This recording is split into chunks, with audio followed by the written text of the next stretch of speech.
many high-rise buildings, there were issues. So 757 teams were made for covering 4,605 RWAs, covering 14.57 lakh households. And 50,000 forms 6 and 8 were received, either to add the new voters or to make the corrections. Door numbers, address verifications having more than 6 voters across the state. This was another exercise which was taken. There were complaints here that one house number has many more voters. So you must have also been reading and reporting about this. So what was done? All households across the state which has more than 6 voters, that list was fetched from the system.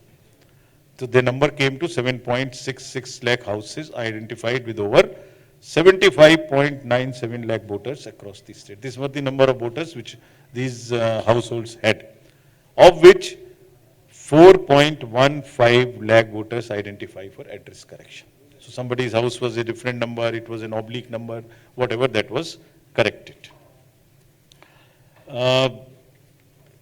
Transparency in this. So both, we have just said, vision of transparency in entire electoral process.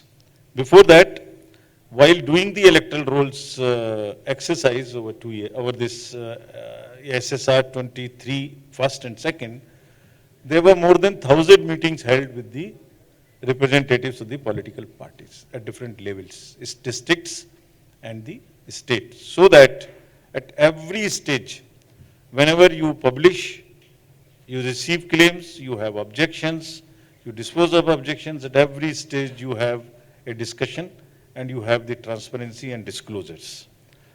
Now, coming to the transparency in overall process from roll to poll to counting, the process is so inclusive and so transparent that at every stage of updation of electoral rolls, as I mentioned, the political parties were involved, and more than 1,000 meetings took place in SSR 1 and SSR 2, 23.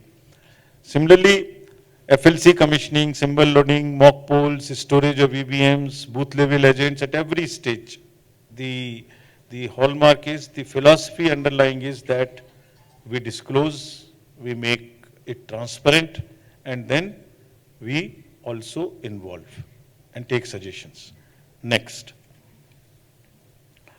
Now, how do we make it inclusive? So now number one is the focus on youth, 8.11 lakh voters, as I mentioned. And last year, before last year, if you remember, we made an amendment in the Act. The eligibility date for becoming a voter was 1st January of the year.